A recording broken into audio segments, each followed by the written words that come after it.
ध्यानमूलं गुरुर्मूर्ति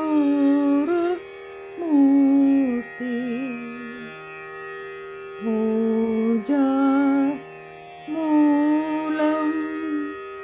गुरुपदम्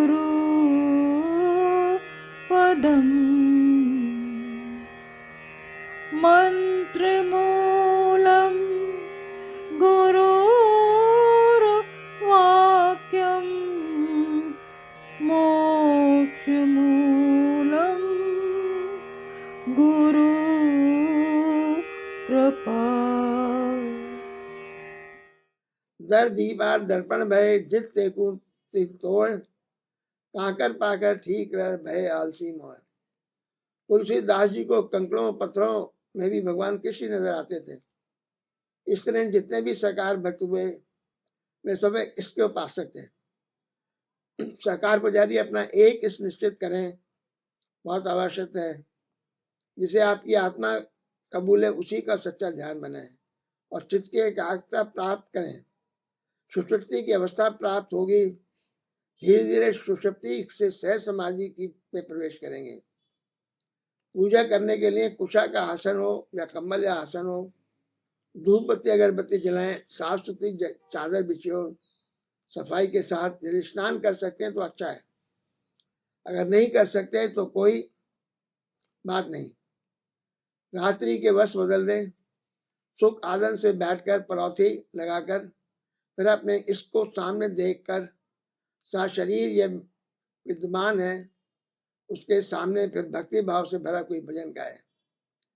जितने आपके बहुमुखी विचार हैं दुनिया से वे हटकर मन की तरफ लग जाएंगे और इसके बाद जब ध्यान करेंगे तो ध्यान बनेगा। पहले आप बाहर ध्यान लगाइए, जब ध्यान बन जाए तो उस पवित्र मूर्ति को हृदय में उतारिए, बैठाइए। प्यार से दूसरा कोई विचार ख्याल ना रहे। हमारी आत्मा हमारे मन को टटोलती रहती है, बताती रहती है कि हम क्या सोचते हैं। जब मन जाता है तो फिर प्यार से उस पवित्र मूर्ति का ध्यान लगाएं। फिर ना कोई विचार रहेगा ना ख्याल, और जब चेतन अवस्था में लौटेंगे तो उसी ध्यान में लौटेंगे। उस समय आपको बहुत सुंदर अनुभूति होगी कि आपका हृदय मस्तिष्क आनंद से भर गया, चित्त के एकाग्रता प्राप्त हुई, सूक्ष्मता की अवस्था प्राप्त हुई।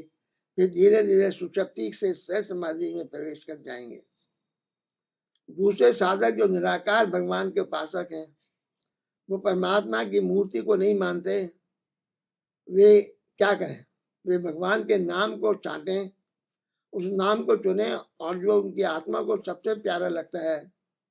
हिंदू भाई ओम, मुसलमान भाई वाहगुरु, मुसलमान भाई अल्लाह, सिख भाई वाहगुरु, क्रिश्चियन भाई क्राइस्ट या गॉड। इस प्रकार हर भाई उस प्रभु का नाम, कोई राम कोई रहीम लेता है। फिर सुख आदर से बैठिए और हृदय की तरफ निगाह रखें, बड़ी आनंदमय अवस्था बनाएं और यह ख्याल रखें कि जब आपका हृदय धुक धुक करता है और जो धुक धुक होती है उसमें से ओम नाम या जो नाम आपने चुना है निकल रहा है। हृदय ओम कह रहा है, जवान नहीं।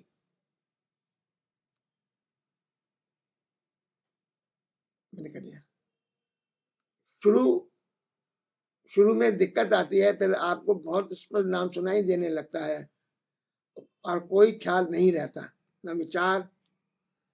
उसमें ऐसे तल्लीन हो जाते हैं कि आपको होश नहीं रहता, विचार शून्य अवस्था बन जाती है। फिर जब चेतनावस्था में लौटते हैं तो वही नाम सुनाई देता है। हमें अनुभव होता है कि हमारा मस्तिष्क अनुभव आनंद से भर गया, बड़ी शांति मिली। परम संत महात्मा यशपाल जी महाराज ने यह तरीका पूजा करने का बताया। ऐसे पूजा करेंगे तो विशेष लाभ होगा। धीरे धीरे हम आत्मदर्शन के साथ साथ परमात्मा का अनुभव भी करेंगे और एक दिन ऐसा आएगा कि हम अपने एकाकार हो जाएंगे और ज्योति से ज्योति मिल जाएगी। यह जो रास्ता ध्यान योग है, जहाँ तक ध्यान का ताल्लुक है, पतंजलि महाराज योग की हाईएस्ट अथॉरिटी थे, सबसे अधिक प्रमाणित एवं माने गए हैं।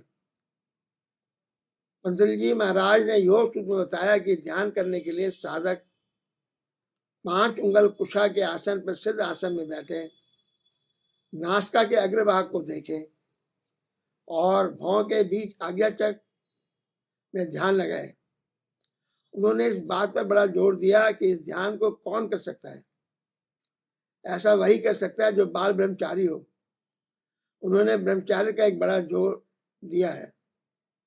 यम नियम ब्रह्मचार्य। भगवान कृष्ण ने बताया कि इस ध्यान को करने का अधिकारी वही है जो ब्रह्मचारी है, उसका गृहस्थ में रहते हुए ब्रह्मचर्य बहुत ऊंचा हो।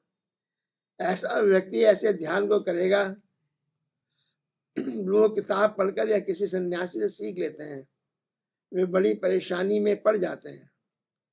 आप सिद्ध आसन पर बैठिए, नासिका के अगले भाग को देखिए, बीच में आज्ञा चक्र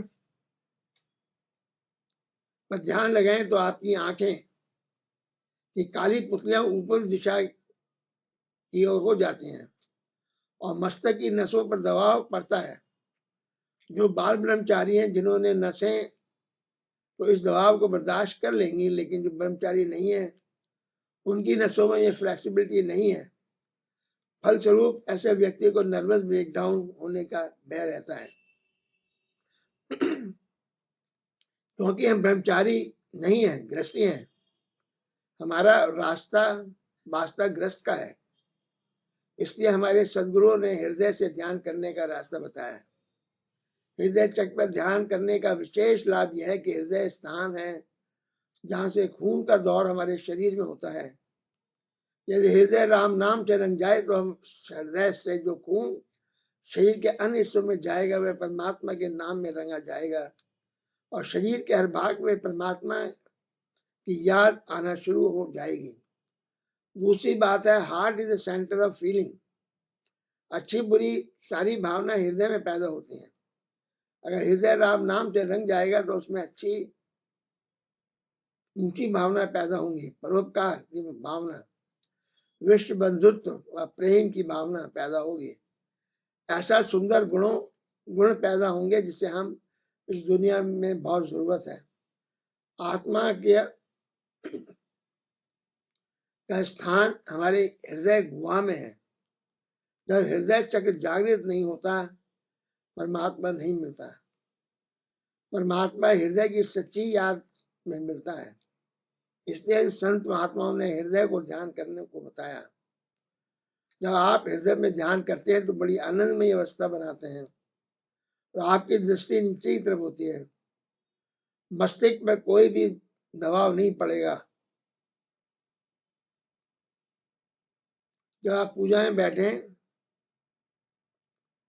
आनंद अवस्थिति बनाएं, परमात्मा से प्रार्थना करें, प्रभु आपके चरणों में विश्राम चाहता हूं, ध्यान नहीं। सच्चे विश्राम के माने हैं ध्यान। ऐसा सुंदर विचार पूजा शुरू करें तो आनंद ही आनंद रहेगा। हमारे प्राणों का चित्त की एकाग्रता पर बड़ा संबंध है। जैसे जैसे हमारी चित्त की एकाग्रता एकाग्र होता चला जाएगा, वैसे वैसे हमारे प्राणों की गति ऊपर की होती जाती है, ऊर्ध्वगामी हो जाती है। जितना हम दुनिया का चिंतन करते हैं, कामनी कंचन का चिंतन करते हैं, उतना है हमारी प्राणों का जमाव, कंसंट्रेशन गुधा में जंगा में होता है। जितना हम ईश्वर का चिंतन करते हैं, हमारे प्राण ऊर्ध्वगामी होते जाते हैं। एक दिन ऐसा होता है कि ध्यान तो हृदय पे करते हैं, लेकिन गुलगुलाहट मुंह के बीच में होती है। हमारे बुजुर्गों सतगुरुओं की कृपा से ये हालत सत्संग में बहुत लोगों को बहुत जल्दी प्राप्त हो जाती है।